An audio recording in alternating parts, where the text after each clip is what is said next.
Hello students, चलो इस video में इलेक्ट्रिक करंट को समझते हैं। तो ऐसे चैप्टर भी हो गया इलेक्ट्रिक करंट और टॉपिक भी हो गया इलेक्ट्रिक करंट। इलेक्ट्रिक करंट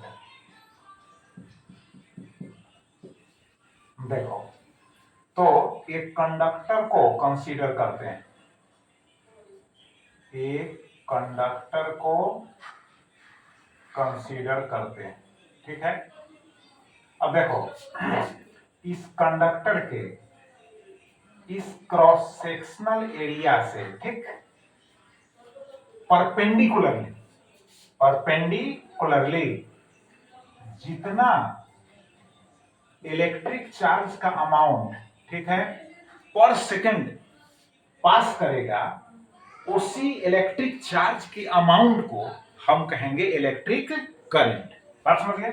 यानी किसी एरिया से, कंडक्टर के किसी एरिया से ठीक परपेंडिकुलरली पर सेकंड यानी इन यूनिट टाइम में जितना इलेक्ट्रिक चार्ज का अमाउंट पास करेगा ठीक, उसी इलेक्ट्रिक चार्ज के अमाउंट को हम इलेक्ट्रिक करंट कहेंगे। बात समझ गए?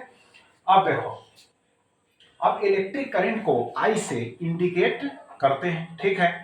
अब करंट अगर एसटीडी हो, अब एसटीडी करंट, अब यहां लिखते हैं for STD current, STD current क्या होगा? I is equal to Q by होगा टी। क्यू का मतलब क्या हुआ? अमाउंट ऑफ इलेक्ट्रिक चार्ज हुआ, टी का मतलब क्या हुआ? टाइम। तो I इज इक्वल टू हो गया क्यू, अब बाई हो गया टी। क्लियर? अब देखो, एवरेज करंट अगर लिखना हो, ये स्टेडी करंट का मतलब कांस्टेंट करंट हो गया। करंट ना तो डिक्रीज कर रहा है, ना ही करंट इंक्रीज कर रहा है। जब कांस्टेंट करंट हो जाए तो उस केस में हम लिख सकते हैं I is equal to Q by T. और जब करंट चेंज हो रहा हो तो उस केस में हम लिखेंगे एवरेज करंट। तो एवरेज करंट को लिखेंगे I A B is equal to यहां पर डेल्टा क्यू, अब बाई हो जाएगा डेल्टा टी। एवरेज करंट का फॉर्मूला हो गया। अब उसके बाद लिमिट लोगे तो यहां पर लिखोगे इंस्टेंटेनियस करंट यानी स्मॉल टाइम डीटी में, है ना, जो इलेक्ट्रिक चार्ज का अमाउंट होगा जो पास करेगा वो हो जाएगा dq। तो dq बाई dt जो होगा इसको कहेंगे इंस्टेंटेनियस करंट। क्लियर हो गया? अब देखो, यहां पर जो है हम इस फार्मूला को कंसीडर करते हैं। तो I इज इक्वल टू कितना है? Q by T. H Q is equal to कितना होता है? Q इज इक्वल टू होता है, sorry, H Q is equal to होता है प्लस माइनस एन ई।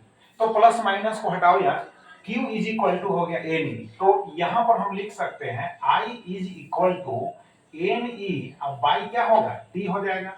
तो I इज इक्वल टू हो जाएगा एन ई बाई टी। ठीक, तो अब देखो I इज इक्वल टू हो गया एन ई बाई टी हो गया। तो n इज इक्वल टू क्या होगा? तो n इज इक्वल टू हो जाएगा I इंटू टी, अब बाई हो जाएगा e। अब इस फॉर्मूला से हम क्या फाइंड आउट कर सकते हैं? देखो, इस फॉर्मूला से हम फाइंड आउट करेंगे कि किसी कंडक्टर के ठीक है क्रॉस सेक्शन से होकर नंबर ऑफ फ्री इलेक्ट्रॉन्स यानी नंबर ऑफ फ्री इलेक्ट्रॉन्स ठीक है कितने पास करते हैं उसको फाइंड आउट करने में हम इसका यूज करेंगे। कब? जब करंट दिया हुआ रहेगा, टाइम टेकन दिया हुआ रहेगा और इलेक्ट्रॉन का चार्ज जो होता है जिसको इलेक्ट्रॉनिक चार्ज कहते हैं उसका वैल्यू तो आप जानते हो यार, ठीक है, 1.6 इंटू 10 इनवर्स 19 कूलम होता है। तो इस फॉर्मूला का हम यूज वहां पर करेंगे। क्लियर हो गया? अब देखो, अब तुमको बतलाते हैं कि यहां पर जो हम लिखे हैं I is equal to N by T. देखो, इसको अगेन हम समझा दे रहे हैं, I is equal to N E by T. Clear है? अगर n का वैल्यू क्या हो जाए? 1 हो जाए, यानी सिंगल इलेक्ट्रॉन के लिए करंट को, है ना, हमको डिटरमिन करना पड़े, तो I इज इक्वल टू कितना हो जाएगा? E बाई कितना हो जाएगा? T। अब इस फॉर्मूला को थोड़ा स्टैंडर्ड फॉर्म में हम इंडिकेट कर देते हैं। यहां पर देखिए आप कैसे। तो देखो, H एटम, तो H एटम यानी हाइड्रोजन एटम में ठीक है 1 प्रोटॉन एंड 1 इलेक्ट्रॉन होते हैं, ठीक है। तो उस केस में अब यहाँ पर सपोज करो, यहाँ पर यह न्यूक्लियस हो गया और एटम में जो है इलेक्ट्रॉन जो है फर्स्ट ऑर्बिट में रिवॉल्व कर रहा हो, ठीक है, और इसका स्पीड हो गया v, यहाँ पर इलेक्ट्रॉन को शो कर दिए, ठीक है, तो इसका रेडियस होगा r0, क्लियर। तो अब इस केस में कहेगा कि कितना करंट जो है कंस्टिट्यूट होगा जब H एटम में इलेक्ट्रॉन जो है किसी पार्टिकुलर ऑर्बिट में, है ना, पार्टिकुलर वेलोसिटी के साथ रिवॉल्व कर रहा हो, तो उसके लिए इसी फॉर्मूला को हम यूज करेंगे। तो कैसे, तो देखो, अब देखो, एक राउंड इलेक्ट्रॉन लगाता है, एक राउंड इलेक्ट्रॉन लगाया, है ना, तो कितना डिस्टेंस कवर होगा, 2 पाई r0 हो जाएगा, क्योंकि फर्स्ट ऑर्बिट में है। मान लो किसी भी ऑर्बिट में हो तो केवल r लिखो, तो s इज इक्वल टू हो जाएगा 2 पाई r, ठीक है।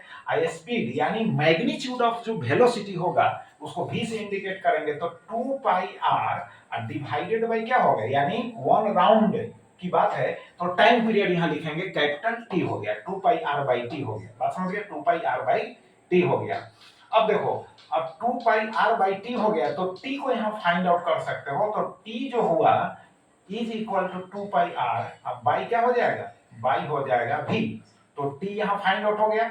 और उसके बाद फ्रीक्वेंसी भी निकाल सकते हो, फ्रीक्वेंसी नंबर ऑफ, है ना, क्या होगा, रिवॉल्यूशन, नंबर ऑफ रिवॉल्यूशंस पर सेकंड, तो फ्रीक्वेंसी क्या हो जाएगा, 1 अपॉन हो जाएगा t। तो जब t निकाल लोगे यहाँ, है ना, तो यहाँ पर फॉर्मूला होगा I is equal to current is equal to e, यानी इलेक्ट्रॉन का चार्ज, तो सिंगल इलेक्ट्रॉन है तो इलेक्ट्रॉन का चार्ज पुट कर दीजिए, डिवाइडेड बाई हो गया यहाँ टाइम पीरियड हो गया t, और इसको लिख सकते हो I is equal to E, I into क्या हो जाएगा, न्यू, यानी फ्रीक्वेंसी के फॉर्म में हम करंट को यूज करेंगे, तो करंट इज इक्वल टू क्या हो जाएगा, स्मॉल e इंटू न्यू होगा, न्यू फ्रीक्वेंसी है, यह इलेक्ट्रॉनिक चार्ज का मैग्नीट्यूड है। और ऐसे भी I is equal to small e by T भी यूज करते हैं, कब, जब टाइम पीरियड दिया हुआ रहे तब, बात समझ गए। अब चलो इसके बाद जो है, अब इसको आप, है ना, लेक्चर को सुनिए, इसको नोट कर लीजिए, तब कॉपी में उसको रिवाइज कीजिए, कॉपी में 10 टाइम्स इसको लिखिए, सुनिए, और जो नोट करने वाली बात है उसको नोट कीजिए और तब उसको रिवाइज कीजिए कॉपी में, बात समझ। अब इसको मिटाकर फिर दूसरा टॉपिक बतलाते हैं।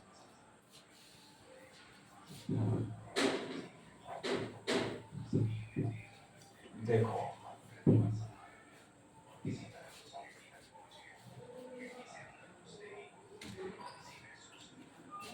अब इसके बाद देखो बतला रहे हैं, अब है टॉपिक है कन्वेंशनल करंट, क्या है, कन्वेंशनल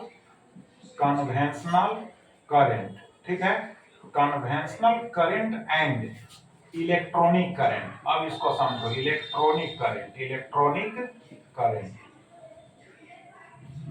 तो conventional current and electronic current, देखो ऐसा माना गया है ना, बाय कन्वेंशन समझो कि पॉजिटिव चार्ज का जो फ्लो होता है, यानी पॉजिटिव चार्ज के फ्लो, बात समझ गए, पॉजिटिव चार्ज के फ्लो को, है ना, कन्वेंशनल करंट माना गया है। अब जैसे सपोज करो कि यहां पर एक कंडक्टर पीस को, है ना, हम कंसीडर करते हैं, तो पॉजिटिव चार्ज, अब यहां पर हम दिखा रहे हैं, देखो पॉजिटिव चार्ज,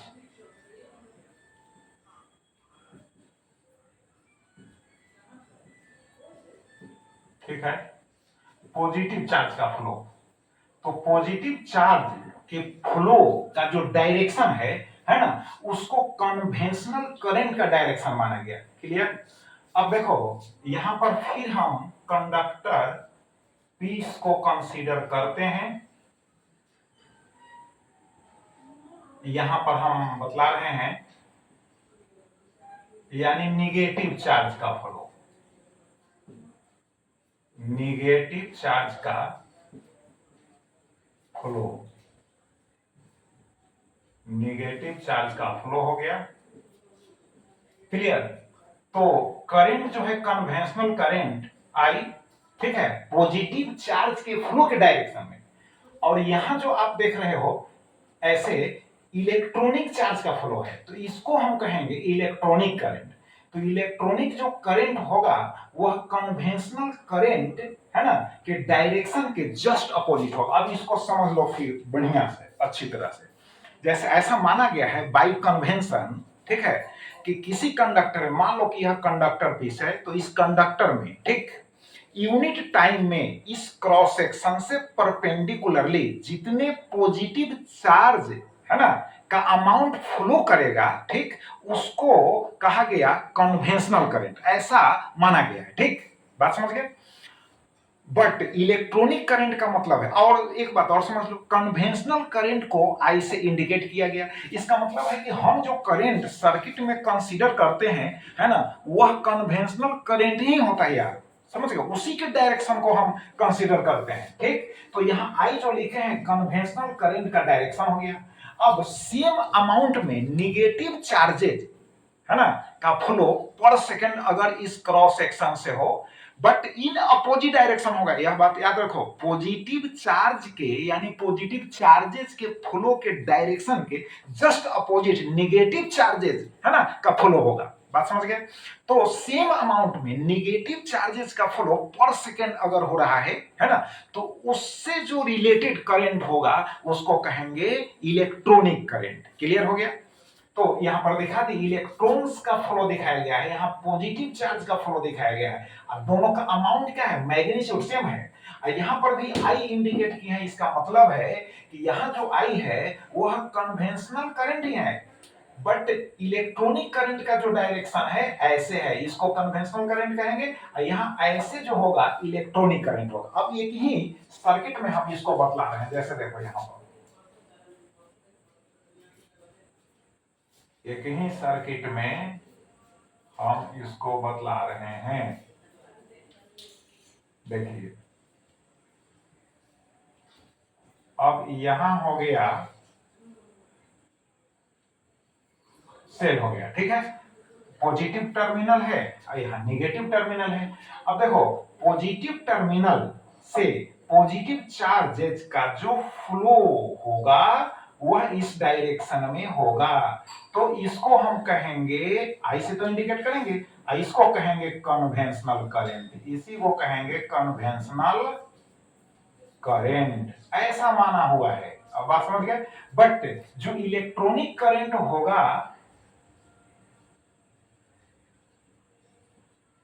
जस्ट इसके क्या होगा, अपोजिट डायरेक्शन में होगा, जस्ट इसके अपोजिट डायरेक्शन में होगा, यानी इलेक्ट्रॉन्स का जो फ्लो होगा जस्ट कन्वेंशनल करंट के है ना अपोजिट डायरेक्शन में होगा। तो यहां पर इलेक्ट्रिक फील्ड को भी हम इंडिकेट कर दे रहे हैं, है ना, कि इलेक्ट्रिक फील्ड जो है पॉजिटिव टू क्या होगा नेगेटिव, यानी पॉजिटिव टर्मिनल टू क्या होगा नेगेटिव टर्मिनल हो गया डायरेक्शन। तो इलेक्ट्रिक फील्ड के डायरेक्शन में, बात समझ गए, कन्वेंशनल करंट का डायरेक्शन माना गया है, ठीक, बट उसके अपोजिट डायरेक्शंस में इलेक्ट्रॉन्स के फ्लो होते हैं। बात समझ गए। तो इलेक्ट्रॉनिक करंट का जो डायरेक्शन होगा कन्वेंशनल करंट के डायरेक्शन के जस्ट अपोजिट होगा, बट करंट का जो मैग्नीट्यूड हो गया यार, वैल्यू होगा, है ना, उसका जो परिमाण होगा वह सेम ही होगा। क्लियर हो गया। तो अब इसके बाद देखो समझाते हैं नेक्स्ट टॉपिक। अब यहां पर जो हम सेल इंडिकेट किए हैं, तो सेल को इंडिकेट किए हैं, तो देखो अब सेल को इंडिकेट किया है, सेल को, ठीक है, तो सेल को इंडिकेट किया है, सेल को, तो उसको समझते हैं। देखो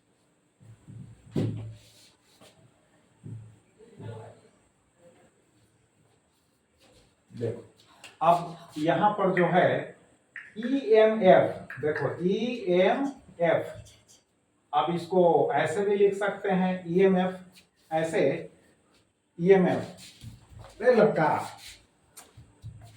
इधर चलो, ईएमएफ, ठीक। अब इसको फुल फॉर्म में लिखेंगे इलेक्ट्रो मोटिव फोर्स। अब इसको समझो, सेल का चूंकि यूज किए हैं सर्किट में। अब देखो ईएमएफ, ईएमएफ, तो ईएमएफ क्या है एक्चुअली, यहां समझो, जैसे देखो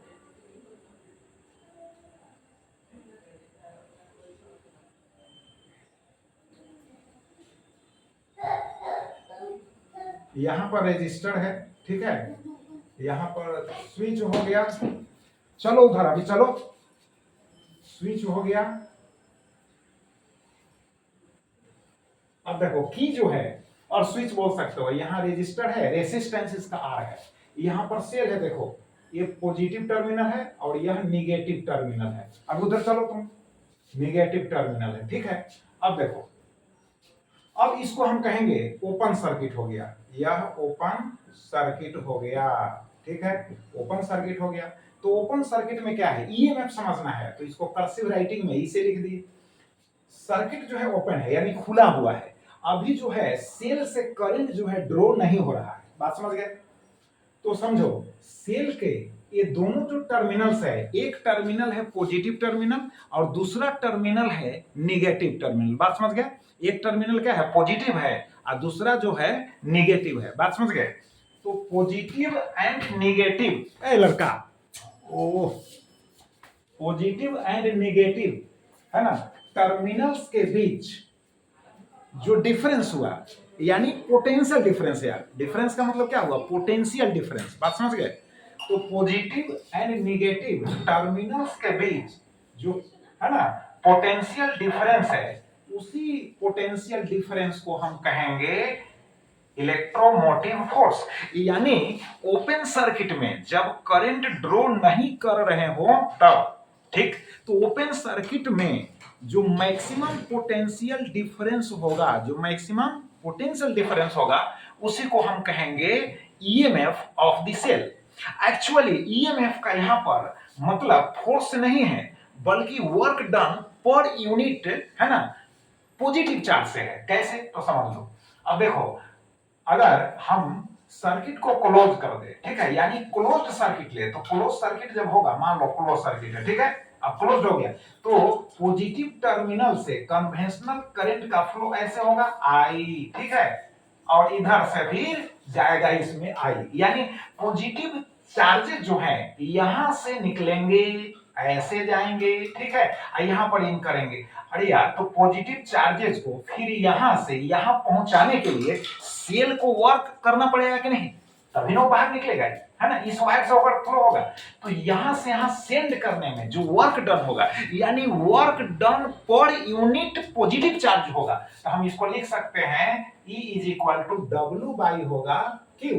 तो अब E is equal to W by Q का मतलब work done per unit positive charge, इसी को कहेंगे सेल का ईएमएफ, यानी इलेक्ट्रोमोटिव फोर्स। एक्चुअली यह फोर्स नहीं है, बल्कि work done per unit positive charge. Clear हो गया। और अब यहां ओपन कर दे रहे हैं, अब इसको मिटा दे रहे हैं, अब समझ लो, बात समझ गए। अब देखिए, तो ओपन सर्किट में, अब समझिए, ओपन सर्किट में, ओपन सर्किट में जो मैक्सिमम पोटेंशियल डिफरेंस होगा, ठीक है, टर्मिनल्स के बीच में, किसके टर्मिनल्स के बीच में, तो सेल के टर्मिनल्स के बीच में, बात समझ गए, है ना, तो उसको हम कहेंगे ईएमएफ। क्लियर हो गया। अब देखो, जब सर्किट क्लोज्ड हो तब क्या होगा, तो जब सर्किट क्लोज्ड हो, इसको भी मिटा दे रहे हैं। अब देखो, जब सर्किट क्लोज्ड हो तो यहां पर देखो, बतला रहे हैं,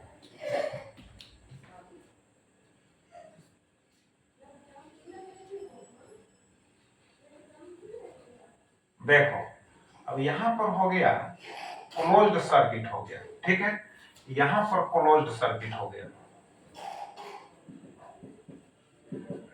ठीक है, रेजिस्टर है, इसका रेसिस्टेंस जो है आर है, ठीक है, यहाँ पॉजिटिव टर्मिनल, निगेटिव टर्मिनल, ठीक है। अब यहाँ पर हम लिख रहे हैं V। अब इसको तो मैक्सिमम पोटेंशियल डिफरेंस मत समझो, मैक्सिमम पोटेंशियल डिफरेंस कब होगा, जब, है ना, सर्किट जो होगा ओपन होगा तब, खुला हुआ रहेगा तब, जब उसे करंट सेल से नहीं ड्रॉ किया गया होगा तब, नहीं किया जा रहा होगा तब, बात समझ गए, तब मैक्सिमम जो पोटेंशियल डिफरेंस होगा वह सेल के ईएमएफ के बराबर होगा। ईएमएफ इज इक्वल टू हो जाएगा W बाई क्यू।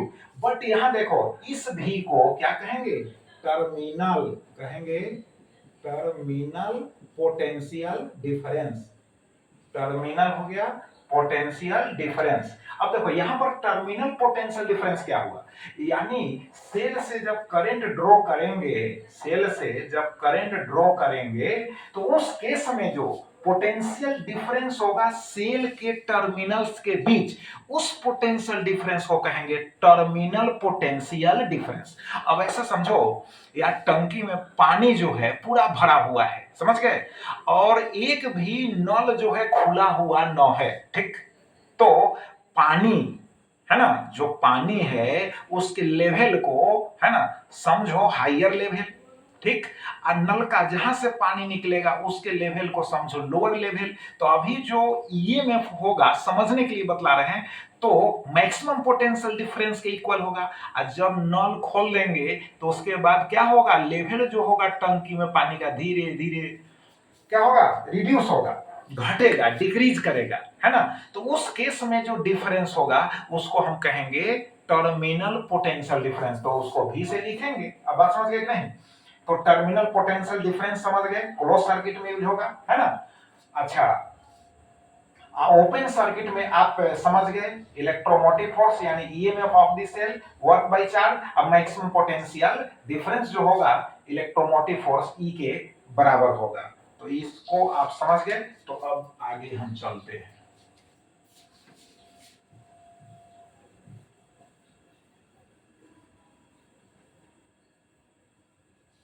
अब देखो, अब इसके बाद है, देखो ओम्स लॉ है। अब ओम्स लॉ को समझो। ओम्स लॉ कहता है कि अगर किसी कंडक्टर, ठीक, के सबस्टांस का फिजिकल कंडीशंस क्या हो, कांस्टेंट हो, चेंज नहीं होता हो। अब फिजिकल कंडीशंस का मतलब टेम्परेचर हो सकता है, प्रेशर हो सकता है, अदर है ना फैक्टर्स हो सकते हैं। तो अगर कांस्टेंट हो, चेंज नहीं हो रहा हो, सपोज करो टेम्परेचर को ही कांस्टेंट हो, चेंज नहीं हो रहा हो, तो मान लो कि कंडक्टर है, ठीक है। तो कंडक्टर से जो करंट फ्लो होगा, ठीक, जो करंट फ्लो होगा कंडक्टर के ये जो दोनों इंड्स है ना हैं, इनके अक्रॉस जो पोटेंशियल डिफरेंस होगा उसके डायरेक्टली प्रोपोर्शनल होगा। बात समझ गए? तो इसको हम ऐसे भी लिख सकते हैं, V is proportional to I भी लिख सकते हैं। अब therefore V is equal to R I यहां लिख सकते हैं। V इज इक्वल टू क्या होगा, आर आई हो गया, आर आई हो गया, ठीक है। तो V is equal to R I हो गया। अब कहोगे कि V बाई जो I होगा इज इक्वल टू क्या होगा, आर होगा। तो अब आर क्या है, आर कांस्टेंट है, यानी आर क्या है ना, प्रोपोर्शनलिटी कांस्टेंट है। आर क्या है, प्रोपोर्शनलिटी कांस्टेंट है। चूंकि इक्वेशन में जब कन्वर्ट करते हैं तो यहां कांस्टेंट से मल्टीप्लाई करना पड़ता है। अब इसको कहेंगे रेसिस्टेंस, क्या कहेंगे, रेसिस्टेंस, ठीक है, of the material of the conductor, यानी कंडक्टर जिस है ना पदार्थ का, सबस्टांस का, मैटर का बना हुआ है, मान लो कॉपर का बना हुआ है, चाहे एल्युमिनियम का बना हुआ है ना, तो कॉपर का या एल्युमिनियम का क्या कहलाएगा, रेसिस्टेंस कहलाएगा। क्लियर हो गया? अब रेसिस्टेंस जब आप समझ गए तो रेसिस्टेंस जो हुआ है ना का यूनिट क्या होता है, यानी एसआई यूनिट ओम होता है। यानी यहां पर लिख देते हैं एसआई यूनिट जो होगा ऑफ आर जो होगा इज इक्वल टू ओम होगा, ठीक है, ऐसे लिख देंगे, ओम होगा। अब वन जो ओम होगा, वन जो ओम होगा इज इक्वल टू कितना हो जाएगा, 1 वोल्ट अब बाई क्या होगा, एम्पियर होगा। क्लियर हो गया, एम्पियर होगा। अब इसके बाद देखो, अब समझते हैं, यहां पर देखो एक ग्राफ ड्रॉ करते हैं। अब यहां पर हम रखते हैं इस एक्सिस पर करंट को, इस एक्सिस पर वोल्टेज को। तो ग्राफ दोनों के बीच जो है स्ट्रेट लाइन है and inclined to current axis है। मतलब वी आई जो ग्राफ है, देखो वी आई जो ग्राफ है, ग्राफ जो है ना, is a straight line, straight line है। बात समझ गया ना? अब स्ट्रेट लाइन है तो इसका मतलब है it proves that, it proves है ना that that Ohm's law, Ohm's law is correct. Clear हो गया? अब देखो, अब इसका स्लोप समझो, भी आई जो ग्राफ है इसका स्लोप समझो। तो यहां पर इसको स्लोप यहीं पर समझा देते हैं। जैसे देखो यहां पर एक राइट ट्रायंगल बना लिए विद दिस पार्ट। अब यहां पर एंगल हो गया थीटा। तो देखो यह जो पोर्शन होगा V से इंडिकेट होगा और यह जो पार्ट होगा I से इंडिकेट होगा। तो यहां पर जो हम tan थीटा लिखेंगे, tan theta is equal to क्या होगा, V बाई आई होगा। अब V by I is equal to आपने R पढ़ा तो यहां लिख दिया R, ठीक। तो V by I is equal to हो गया R।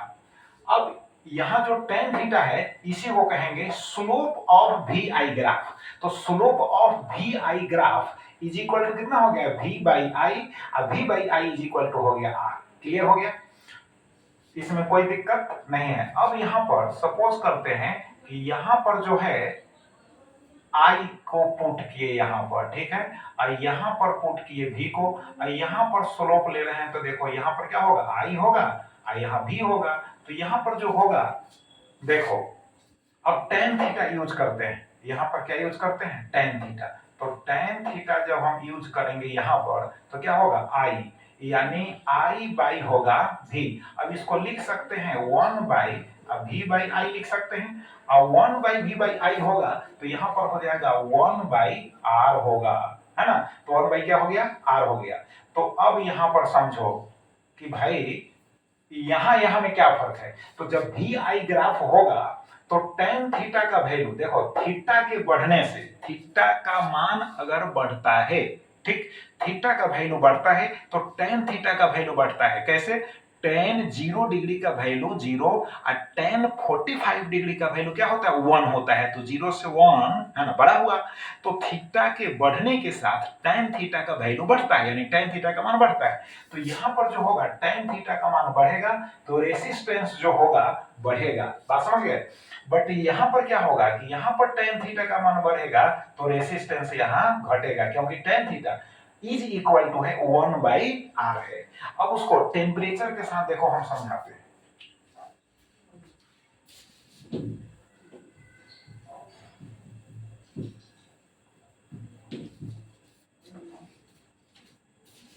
देखो अब यहां पर हमने रखा आई और यहां पर रखा भी,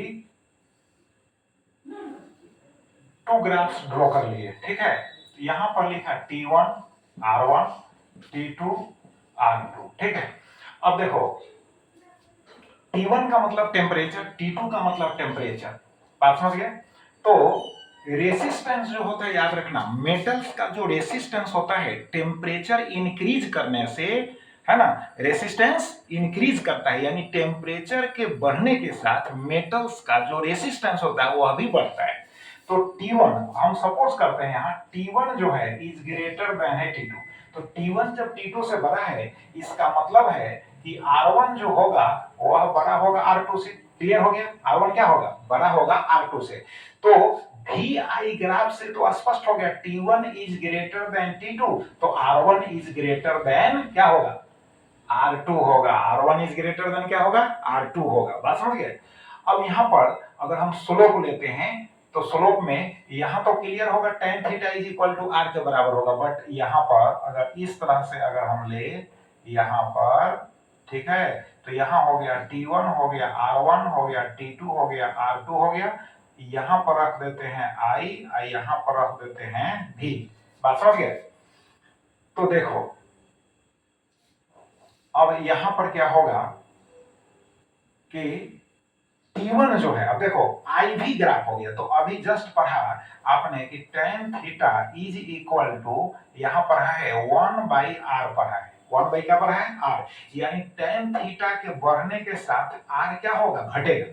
तो tan थीटा का मान जो होगा, देखो tan थीटा का मान, अब इस एंगल पर विचार करो और इस एंगल पर विचार करो। तो यहां जो होगा tan थीटा का वैल्यू बड़ा होगा और यहां tan थीटा का वैल्यू छोटा, मतलब इस एंगल के लिए tan थीटा का वैल्यू छोटा और इस एंगल के लिए tan थीटा का वैल्यू बड़ा, यानी थीटा बढ़ने से tan थीटा का वैल्यू बढ़ेगा। तो tan थीटा का वैल्यू बढ़ेगा तो रेसिस्टेंस क्या होगा, घटेगा, है ना। तो tan थीटा का वैल्यू बढ़ा, यहां पर तो बढ़ा, तो इसका मतलब R1 जो होगा, R1 जो होगा इज लेस देन हो जाएगा R2। बात समझ गए। यहाँ देखो R1 इज ग्रेटर देन क्या होगा R2, क्योंकि यहाँ पर जो है tan theta is equal to क्या है R है, तो tan थीटा बढ़ा तो रेसिस्टेंस बढ़ा, ठीक है। यहाँ पर tan थीटा बढ़ा, यहाँ पर देखो, यहाँ पर एंगल देखो, यानी एंगल बढ़ा तो tan थीटा बढ़ा, और tan थीटा बढ़ा तो रेसिस्टेंस बढ़ा। बट यहाँ पर क्या हो रहा है, एंगल बढ़ा तो tan थीटा बढ़ा, बट tan थीटा बढ़ा तो रेसिस्टेंस घट गया। इसका मतलब है कि R1 जो होगा इज लेस देन होगा R2। इसमें क्या होगा, R1 is less than R2 है, इसमें होगा R1 इज, है ना, ग्रेटर देन होगा R2। तो इसको भी आप समझ गए, बात समझे कि नहीं। अब चलो आगे देखते हैं।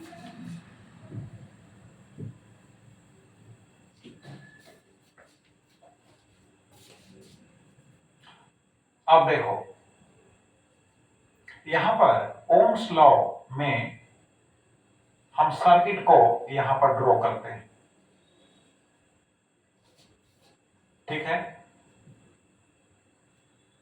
तो यहां पर हम एक रेजिस्टर को यूज कर दिए और यहां पर एमीटर को ड्रॉ कर दिए, और यहां पर जो है बैटरी को यूज किए ऐसे, ठीक है। प्लस है माइनस है। अब यहां पर आपको हम बतला रहे हैं, यहां भी लिख दिए। अब देखो तो करंट जो होगा पॉजिटिव टर्मिनल से निगेटिव टर्मिनल की ओर फ्लो होगा। देखो अब इसका पॉजिटिव यहां, इसका निगेटिव इधर, निगेटिव से निगेटिव, पॉजिटिव से पॉजिटिव, इसका पॉजिटिव यहां, निगेटिव यहां, ठीक है। अब रेजिस्टर है तो रेसिस्टेंस आ है, तो अब समझ लो यहां जो ए लिखा हुआ है सर्किट में, बात समझ गए। तो ए का मतलब हुआ एमीटर हुआ, ठीक है। यहां भी लिखा हुआ है, इसका मतलब वोल्ट मीटर हुआ। तो यहां वोल्ट मीटर एमीटर है, तो एमीटर जो है करंट मेजर करता है, एमीटर क्या मेजर करता है, करंट मेजर करता है, बात समझ गए। ओम्स लॉ जब आप पढ़े तो उसमें सर्किट ड्रॉ करेंगे तो भाई करंट के भी वैल्यूज निकालने पड़ेंगे, है ना। आप पोटेंशियल डिफरेंसेस के भी वैल्यू निकालने पड़ेंगे, तभी ना हम साबित कर पाएंगे कि V जो होता है इज प्रोपोर्शनल टू I। बात समझ में आ रही है। तो भाई एम मीटर का काम क्या है, करंट मेजर करना। याद रखना है एम मीटर को ऑलवेज जो है बैटरी के साथ जो है सीरीज में कनेक्ट करते हैं, सीरीज में, याद रखिए, क्योंकि करंट जब उससे फ्लो होगा तभी ना वो मेजर करेगा। एंड जो वोल्ट मीटर है वह पोटेंशियल डिफरेंस चेक करता है, लेवल चेक करता है, बात समझ गए, यानी लेवल्स के डिफरेंस को चेक करता है यार। तो रजिस्टर जो है ना, बात समझ गए ना, कि दोनों छोरों के बीच जो है पैरेलल में इसको यूज किया जाता है, पैरेलल में ऐड किया जाता है, बात समझ गए। तो ये हो गया वोल्ट मीटर, है ना। तो वोल्ट मीटर पैरेलल में, एमीटर जो हो गया सीरीज में, बात समझ गए। अब सुनो एक चीज, एमीटर जो होता है, जो एमीटर है, अब समझो उसका जो रेसिस्टेंस होगा क्या होगा। तो ऑब्जेक्टिव क्वेश्चन में पूछा जा सकता है एमसीक्यू के फॉर्म में, भाई इसका रेसिस्टेंस क्या होगा, तो एमीटर का रेसिस्टेंस क्या होगा। तो याद रखना इसका जो रेसिस्टेंस होगा, रेसिस्टेंस क्या होगा, लो होगा, बात समझ गए।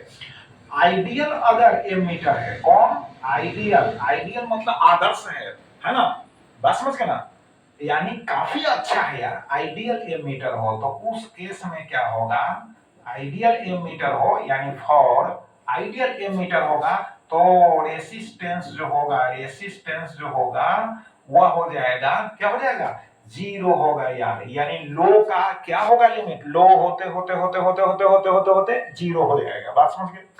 अब वोल्ट मीटर के बारे में समझो यार। तो वोल्ट मीटर जो है उसका जो रेसिस्टेंस होगा, समझ गए। तो रेसिस्टेंस यानी R इज इक्वल टू क्या होगा, बोलो, R is equal to high होगा, R is equal to high होगा, क्योंकि वह पोटेंशियल डिफरेंस चेक कर रहा है, बात समझ गए। स्मॉल अमाउंट ऑफ करंट उससे फ्लो होगा, बात समझ गए, चूंकि रेसिस्टेंस हाई होगा तो पोटेंशियल डिफरेंस मेजर करेगा, but small amount of current उससे भी फ्लो होगा, जिसको हम निगलेक्ट करके यहां चलेंगे, ठीक है। तो उसका रेसिस्टेंस हाई होगा, बट आइडियल अगर लिखता है, फॉर आइडियल लिखता है, आइडियल वोल्ट मीटर अगर लिखता है, आइडियल वोल्ट मीटर लिखता है तो R इज इक्वल टू क्या हो जाएगा, इंफिनिटी होगा, यानी हाई हो रहा है यार, तो हाई होते होते होते होते उसका, है ना, लास्ट पॉइंट क्या माना जाएगा, इंफिनिटी होगा। तो इस चीज को समझ गए, सीरीज में किसको जोड़ा जाएगा, ऐड किया जाएगा, पैरेलल में किसको ऐड किया जाएगा, इसको समझ गए, बात समझे। अब हम सिंबल को देखते हैं। देखो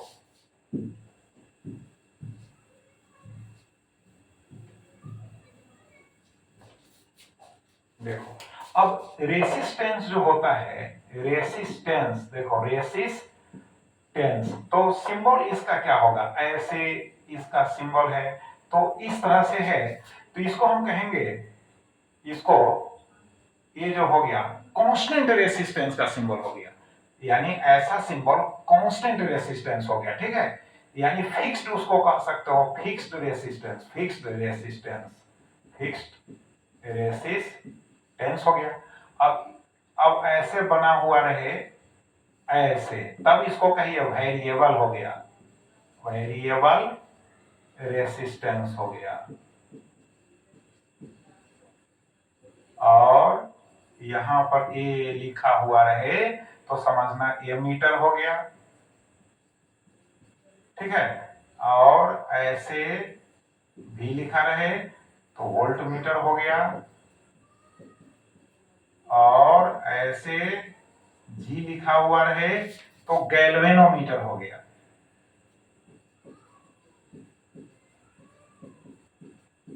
बात समझ गए? तो ये सिंबल बतला दिए हैं। अब जो है, अब रेसिस्टेंस को समझाते हैं।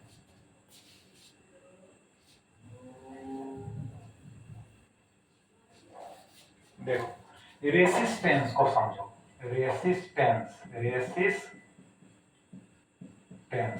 रेसिस्टेंस का मतलब है कि जब इलेक्ट्रिक चार्जेस फ्लो होते हैं किसी कंडक्टर से, ठीक, तो कंडक्टर के इनसाइड में जो पार्टिकल्स हैं, अब पार्टिकल्स का मतलब क्या हुआ, एटम से जब इलेक्ट्रॉन सेपरेट होंगे, अब फ्लो होंगे तो आयंस में कन्वर्ट हो जाएंगे, तो वे, है ना, इलेक्ट्रिक चार्जेस के फ्लो का अपोज करते हैं। तो इसको हम कह सकते हैं कि अपोजिंग प्रॉपर्टी जो है कंडक्टर्स में, जो अपोजिंग प्रॉपर्टी है, तो किसके, है ना, अगेंस्ट में भाई, तो यानी इलेक्ट्रिक चार्जेस के फ्लो, है ना, कि अपोज करते हैं, तो इसलिए हम कहते हैं कि अपोजिंग प्रॉपर्टी तो है, लेकिन अपोजिंग प्रॉपर्टी जो है किसके लिए है, तो अपोजिंग प्रॉपर्टी है इलेक्ट्रिक चार्जेस के फ्लो के लिए है। यानी जब इलेक्ट्रिक चार्जेस किसी कंडक्टर से होकर फ्लो होते हैं, बात समझ गए, तो कंडक्टर जिस मटेरियल से बना होता है ना, उसी के पार्टिकल्स ना उसका अपोज करते हैं, उसी के एटम्स जो अब आयन के रूप में, है ना, डिफाइंड होंगे, क्योंकि आप जानते हो कि कंडक्टर्स में, स्पेशली मेटल्स में, फ्री इलेक्ट्रॉन्स होते हैं, ठीक है, तो फ्री इलेक्ट्रॉन्स जब वाइब्रेट करेंगे तो वे कैरी करते हैं इलेक्ट्रिक चार्जेस को, है ना, तो फ्री, नाम है फ्री, तो एटम से जब सेपरेट होंगे तो हम एटम्स को क्या कहेंगे, आयंस कहेंगे, बात समझ गए ना। तो जब चार्जेस फ्लो होंगे तो वही जो आयंस होंगे, है ना, उनके फ्लो का विरोध करेंगे, अपोज करेंगे, तो अपोजिंग प्रॉपर्टी जो क्रिएट होगा कंडक्टर्स में, है ना, उसी अपोजिंग प्रॉपर्टी को हम कहेंगे रेसिस्टेंस कहेंगे। जैसे हम लोग सिंपली समझे तो हम लोग मूविंग करते हैं, यानी जब हम लोग मूव करते हैं यार, है ना, किसी सरफेस पर, तो फ्रिक्शन क्रिएट होता है, जब हम रेस्ट में रहते हैं तो फ्रिक्शन जीरो होता है, बात समझ गए। तो जब मोशन होगा या मोशन के लिए ट्राई आप करोगे, है ना, तो फ्रिक्शन क्रिएट होगा, तो उसी सेंस में समझो कि अपोजिंग प्रॉपर्टी मतलब फ्रिक्शन क्रिएट होना, बात समझ गए। तो रेसिस्टेंस समझ गए, तो अब समझो रेसिस्टेंस, है ना, कौन कौन से फैक्टर्स पर डिपेंड करते हैं। तो देखो भाई, रेसिस्टेंस जो है, डायमेंशन जो होता है कंडक्टर का, उस पर डिपेंड करता है, शेप और साइज पर भी डिपेंड करता है, बात समझ गए, टेम्परेचर पर भी डिपेंड करता है, नहीं, और मैग्नेटिक फील्ड पर भी डिपेंड करता है। तो यहां पर हम केवल डायमेंशंस के बारे में अभी समझाएंगे, बाद में फिर जो है ना, टेम्परेचर्स पर डिपेंड कैसे करता है, फिर मैग्नेटिक फील्ड में कैसे, है ना, रेसिस्टेंस प्रभावित होता है, उसको भी बताएंगे। तो अभी समझो डायमेंशंस पर, तो एक हम यहाँ पर कंडक्टर को कंसीडर करते हैं, एक कंडक्टर को कंसीडर किए, ठीक है।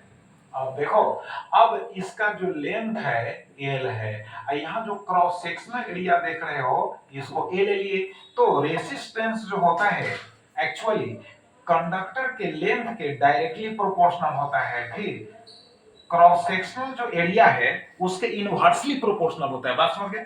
तो इसको एक साथ अगर हम रिप्रेजेंट करें तो L अपॉन ए होगा। अब यहाँ पर इक्वेशन में कन्वर्ट करेंगे तो यहाँ रो L अपॉन ए होगा। बात समझ गए? तो यहाँ जो रो हुआ, रो ये प्रोपोर्शनलिटी कांस्टेंट है। रो क्या है? प्रोपोर्शनलिटी कांस्टेंट है। अब इसको हम कहेंगे स्पेसिफिक, स्पेसिफिक है ना, रेसिस्टेंस कहेंगे। क्या कहेंगे? रेसिस्टेंस कहेंगे। और रेसिस्टिविटी भी इसको कह सकते हैं, रेसिस्टिविटी। ठीक है?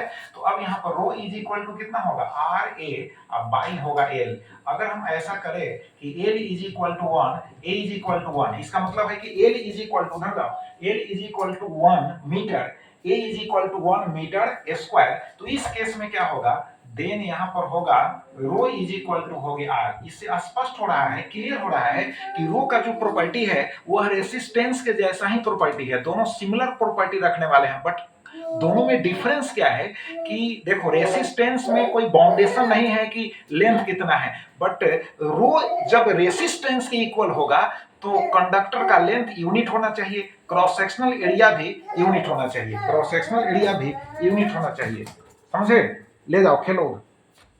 बात समझ गए?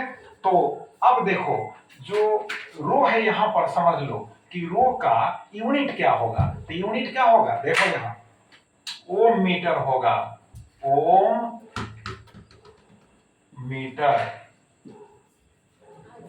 ओम मीटर होगा। बात समझ गए? रो का यूनिट क्या होगा? ओम मीटर होगा। जैसे कैसे? देखो रेसिस्टेंस का ओम हो गया, एरिया का मीटर स्क्वायर हो गया, नीचे लेंथ है तो इसका मीटर होगा, तो मीटर मीटर कैंसिल, तो यहाँ 1 मीटर भाई बच जाएगा, तो ओम मीटर हो गया। अब देखो ओम मीटर तो समझ गया। अब बतलाते हैं तुमको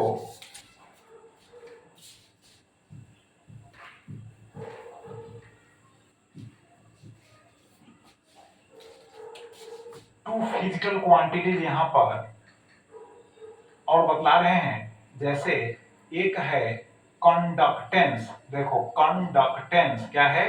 कंडक्टेंस यानी कंडक्टेंस। इसके पहले पढ़ा रेसिस्टेंस।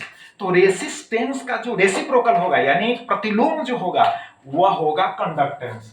तो इसको लिखेंगे जी से, तो जी इज इक्वल टू होगा 1 अपॉन आर, और 1 अपॉन आर होगा तो इसका ऐसा यूनिट जो हो जाएगा कितना होगा? तो 1 बाई होगा ओम। क्या होगा? ओम। तो यहां हो जाएगा ओम इनवर्स हो जाएगा। ठीक है? ओम इनवर्स हो जाएगा। ठीक है? बात समझ गए? अब देखो कंडक्टेंस सब समझ गए, तो कंडक्टेंस जो होता है रेसिस्टेंस का रेसिप्रोकल हो गया। तो फिर स्पेसिफिक जो रेसिस्टेंस है उसके रेसिप्रोकल को क्या कहेंगे? तो उसको कहेंगे हम स्पेसिफिक, क्या कहेंगे?